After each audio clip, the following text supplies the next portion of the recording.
afternoon. Thank you for joining us today and being a part of this webinar series. My name is Neva Bradley. I am a certified financial planner here at the Retirement Group. I will be moderating today's webinar. Throughout the presentation today, I'll be putting some useful information in the chat feature, directing you to our recording library, along with providing a link to the scheduling calendar where you'll be able to make an appointment with any one of the KP focused advisors here at the Retirement Group. Now, our speaker today, Carlos Hernandez, will be discussing the KP pension plan.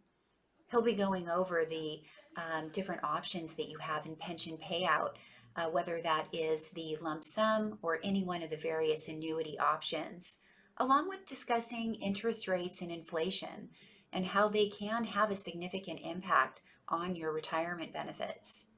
Now, just as a reminder, the Retirement Group is not endorsed or affiliated with Kaiser Permanente, nor are we affiliated with your Human Resources Department.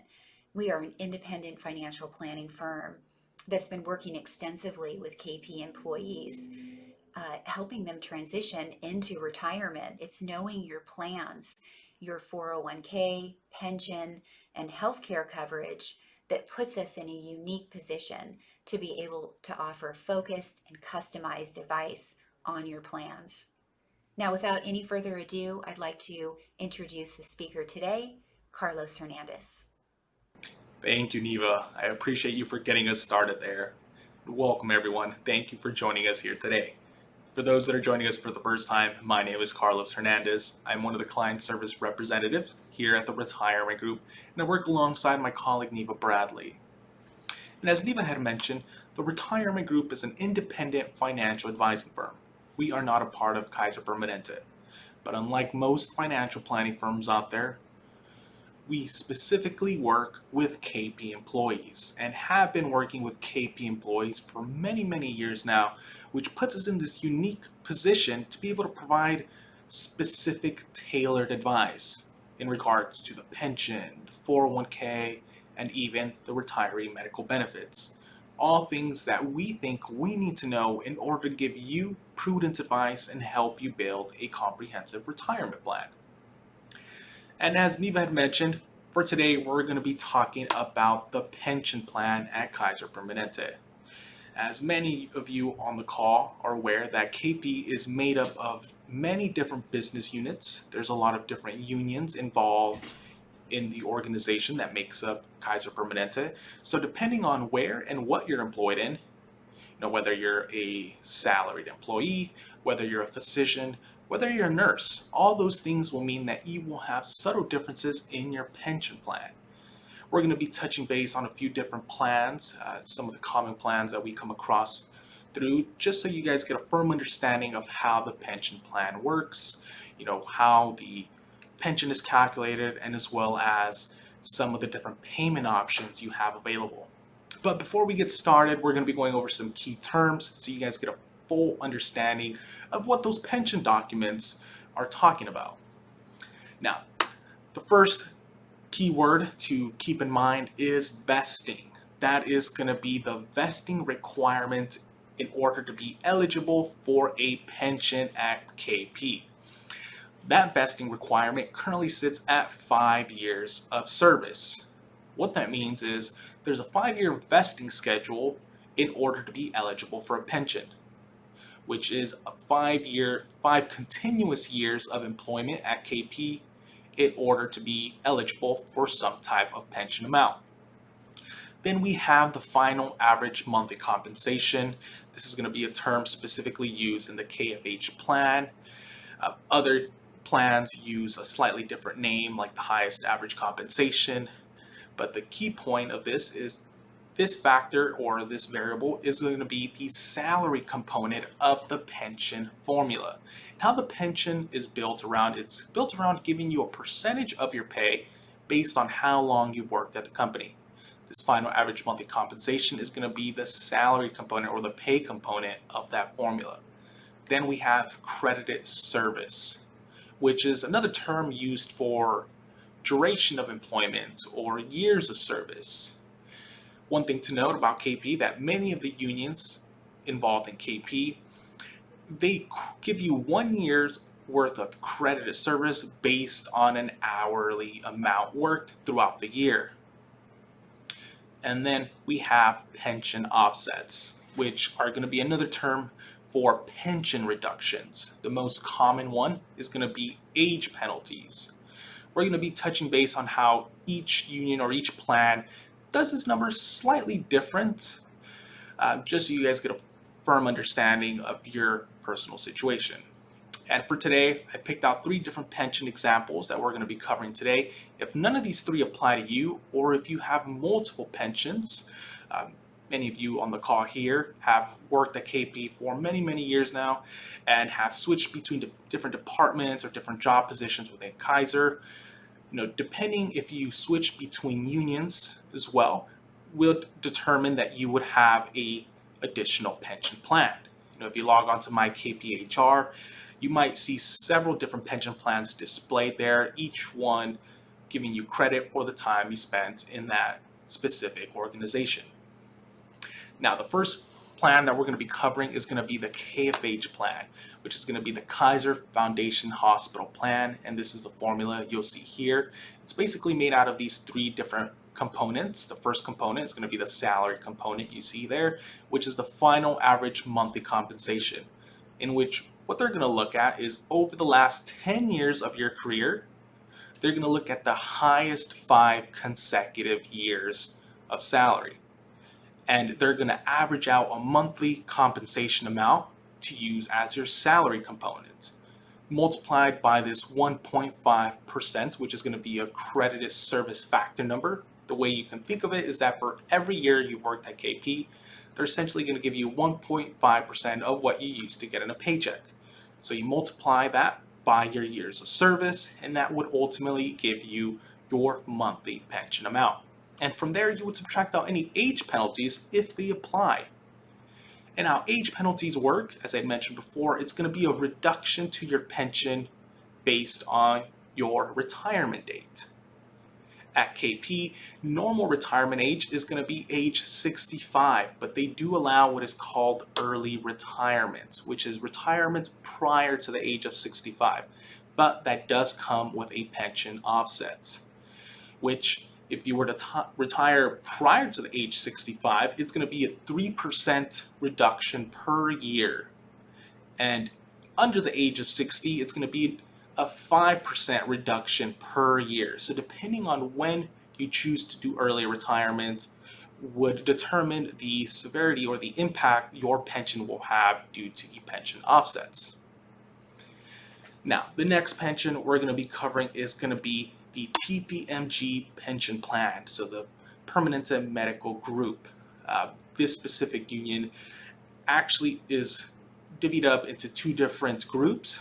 We have the physician side of TPMG and as well as the salaried side. This specific formula on the screen you see there, that is going to be for the salaried employees. But keep in mind, the TPMG pension plan for physicians is going to be slightly different, but the concept is going to be essentially the same. So what they're going to look at is the same highest average compensation. So in this case, instead of using the highest 5 consecutive years over the last 10 years of your career, here they're just going to choose the highest 5 years out of the last 10 years of your career, and they're going to average out a monthly compensation to use as your salary component. Multiply that by the same 1.5 credited service factor number, and your years of service will give you your monthly pension amount. And from that amount, you would subtract out any age penalties or pension offsets if they apply.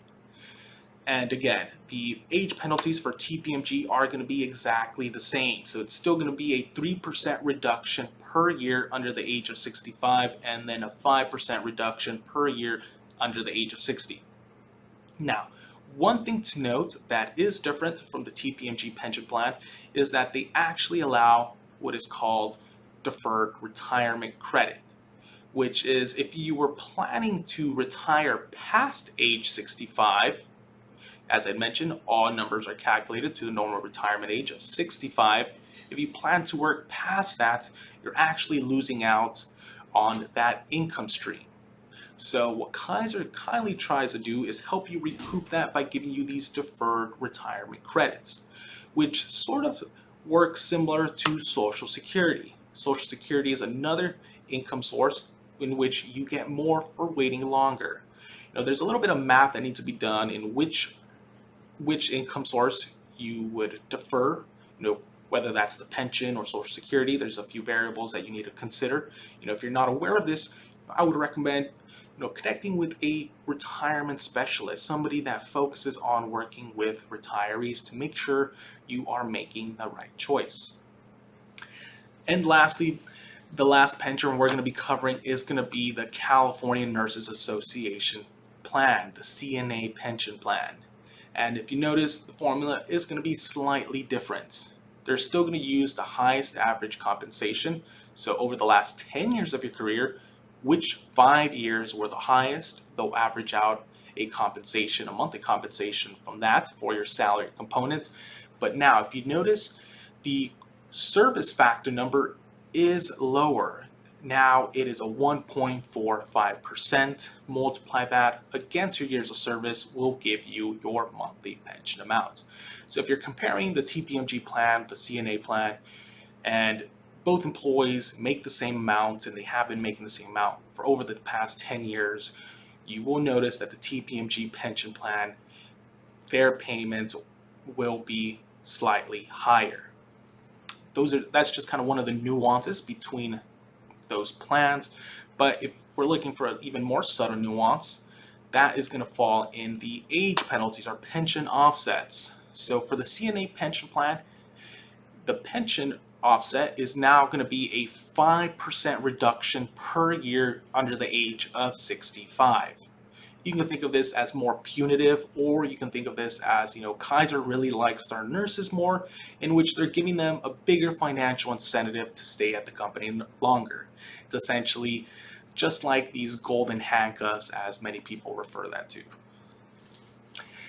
Now, those are just some of the subtle differences between some of the pension plans that we come across. If you don't fall between any of these plans, or if you have multiple plans, please reach out to somebody at the retirement group. We'd be more than happy to sit down on a one-on-one basis to make sure you get a full understanding of your current situation. Now, the last topic we're going to be discussing is everyone's favorite discussion, the payment options.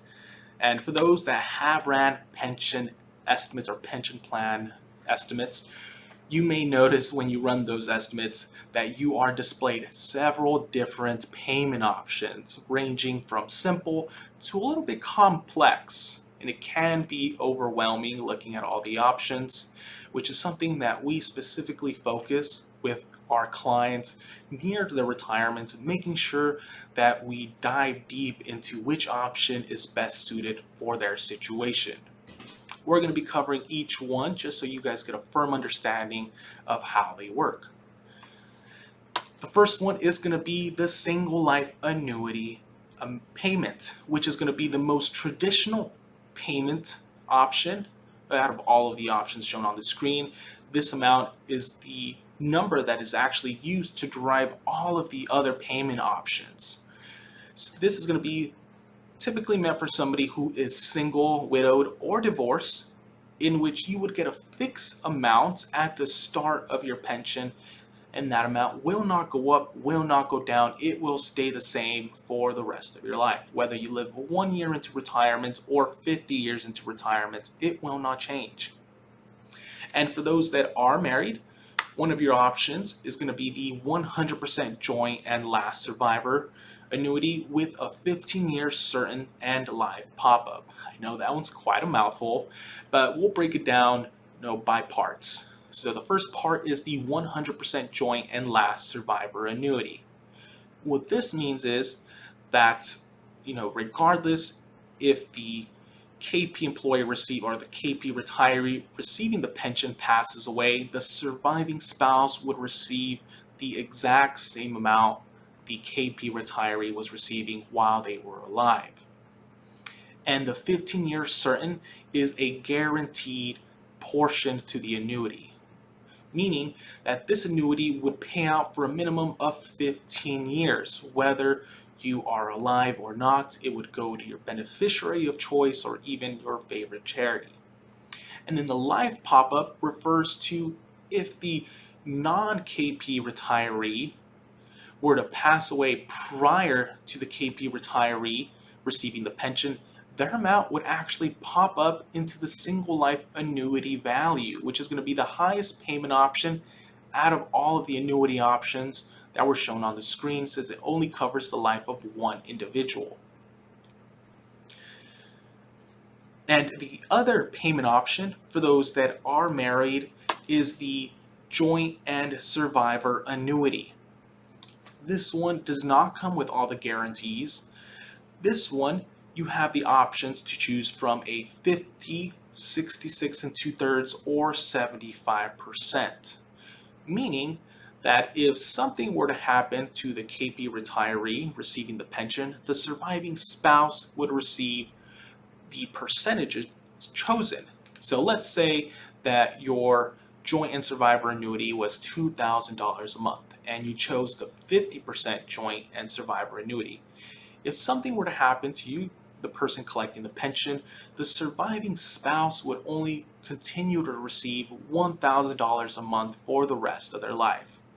So this is very important when you are making that pension decision on which option you choose. If you are not aware of your options, please connect with a retirement specialist to make sure you're making the right choices.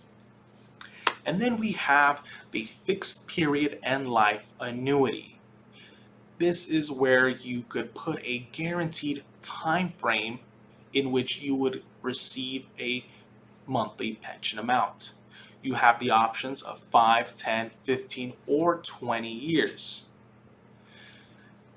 This option is typically meant for somebody who is somewhat unhealthy, someone that has health issues, in which you would receive a monthly pension payment for that fixed time frame that you chose, even if you were alive or not.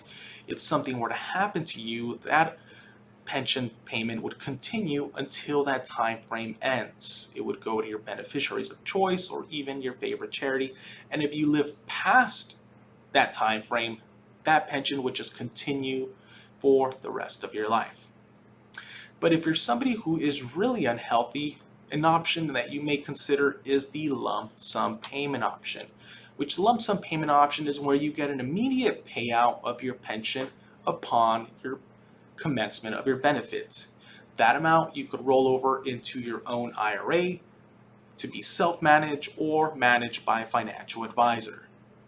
Now, one thing to know about the lump sum payment option is how interest rates affect that payout. What I mean by that is that interest rates and the pension lump sum value have an inverse relationship with each other. As interest rates rise, the pension lump sum amount is actually decreasing, and vice versa. If interest rates go down, the lump sum payment option value actually goes up. Similar to how a bond works. And one thing to note about KP is that the interest rates used in the calculations are called the present value segment rates, which are posted by the IRS once a month, typically towards the mid and end of the month. So if you look at the screen, if you were looking to retire in the month of October, the rates that would be used in your pension calculation would be August interest rates.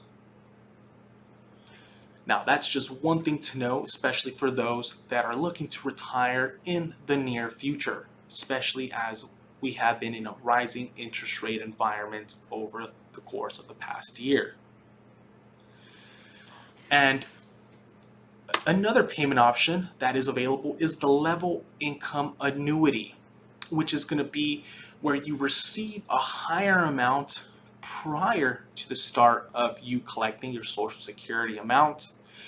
This option is to create a level income experience. There is no increases or decreases throughout your retirement.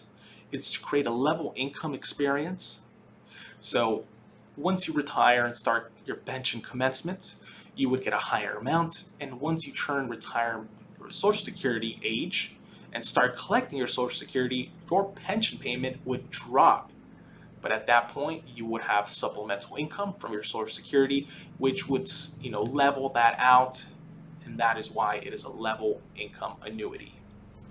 And then we have a combination of two of the options we've covered, the fixed period and life annuity with a level income annuity option. As I mentioned, this is a combination of two pensions. So we have a fixed period and life where you could choose between 5, 10, 15, or 20 years to put essentially a guarantee on that pension.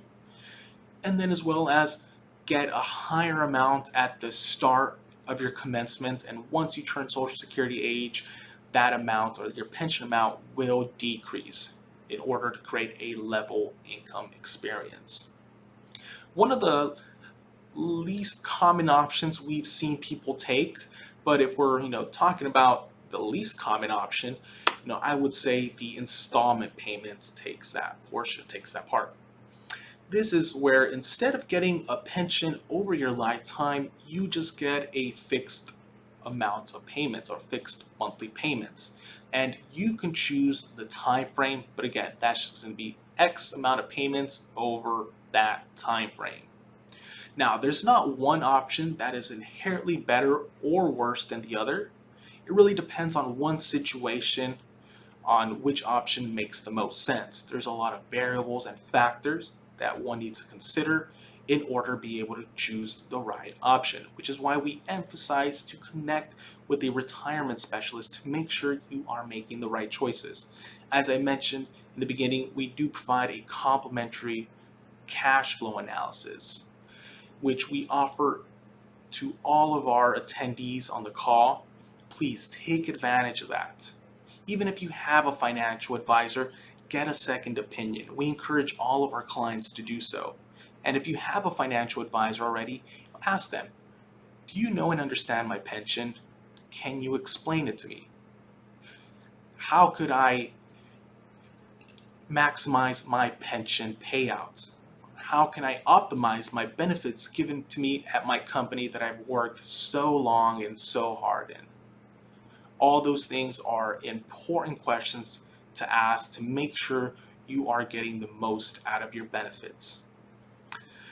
As you see here, 74% of Americans over the age of 50 do not have a written plan. We just think that is unbelievable, especially when many firms out there provide this service as a complimentary basis. Please take advantage of that. If you would like to schedule a call either with myself or anybody from my team, we'd be more than happy to connect on a one-on-one basis. You can either set up a meeting by giving us a call, sending us an email, or even scanning these QR codes on the screen. Please take advantage of this complimentary analysis. Make sure you have an outlook for your retirement. Make sure you're prepared to meet your retirement goals. Now, one thing I want to emphasize and disclose one more time is that we here at the Retirement Group are not a part of KP. We are not endorsed, affiliated, or sponsored by Kaiser Permanente. We are an independent firm, but we have been working with KP employees for many, many years now, which puts us in this unique position to be able to provide more than just general advice, specific, tailored advice surrounding your benefits that you've worked so hard and so long to receive. Now, before we wrap things up, let's check to see if we received any incoming questions throughout the presentation. So it looks like we got a few questions here. One of the first questions I see looks like it is a two-parter. It states, do I have to take my pension right after retirement? If I wait to commence my pension, will I then be forced to use next year's interest rates? Okay, so the first question is, do I have to take my pension right after retirement? That is going to be no, especially for those that leave KP and go work elsewhere, and you don't need that income source right away. You can actually leave that pension alone and in some cases defer out of age penalties to make sure you optimize your pension payout. But keep in mind, if you're looking to take the lump sum option, that KP does use a 2-month look back, and that is based off of the commencement date, not your retirement date. So depending if you are looking to take a lump sum down the road, you must keep in mind the interest rate environment during that time. Then another question we received was, what's the probability of KP canceling the lump sum option and only providing the annuity? Nobody has a crystal ball. We can't give you a defined answer whether KP will get rid of their pension. But as we've seen across the industry, many companies out there are moving away from a defined benefit plan, such as the one KP provides, and are moving more towards a defined contribution plan, such as cash balance plans and 401ks. So the possibility of that happening down the road, is a possibility, but like I mentioned, nobody has a crystal ball for sure, which is why we stress the importance of having a plan in place to make sure you could withstand these unforeseen circumstances. Then, if rates continue to rise, will it affect my pension annuity? How about my lump sum? So the interest rates used in the pension calculation are going to be specifically tied to the lump sum option, not the annuity option. The annuity option, interest rates affect that differently. The pension lump sum, on the other hand, that is affected in an inverse relationship with interest rates. And as I mentioned, KP uses a 2-month look back on the present value segment rates. There are 3 segment rates on there. Each one pertains to a duration of time in your retirement. You could think of it as the corporate composite bond rates of short-term, medium, and long-term. The first segment covers the first 5 years of your retirement. The second segment covers the next 15 years, so years 5 through 20. And the third segment covers 20 years and up into your retirement. So depending on when you choose to retire would determine which option would have, or which segment would have the most weight to your pension calculation.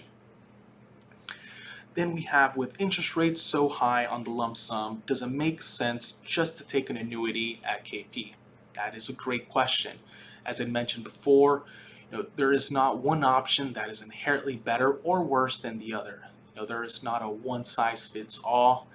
It really depends on one's own situation. There's a lot of variables and a lot of circumstances that one needs to take in order to be able to choose the right option, which is why we stress the importance of talking to a financial advisor, a retirement specialist, somebody that focuses on working with KP employees, that knows the ins and outs of the pension plan and can help you and guide you on making the right decision.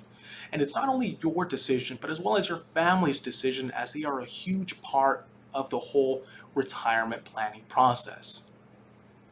And the last question that we received was, can I change my mind after choosing between a lump sum pension payout and an annuity pension payout? That is a great question. Unfortunately, once you choose your pension payout, have submitted the documents and received your first check, that is irreversible. You cannot go back and change the payment option. So there is a lot riding on that decision, not only your financial health, but as well as your family's financial health. Please reach out. Either myself or somebody from my team would be more than happy to connect with you on a one-on-one basis to make sure you're making the right choices. Take advantage of the complementary analysis, which can help you to determine which option or which payment option is best suited for you and your needs. When may be the best time to retire given the interest rate environment. We'd be more than happy to put that together for you. Reach out to us either via email, phone call, or scanning those QR codes there. I appreciate everybody tuning in, and I look forward to seeing you guys in our next session. Thank you.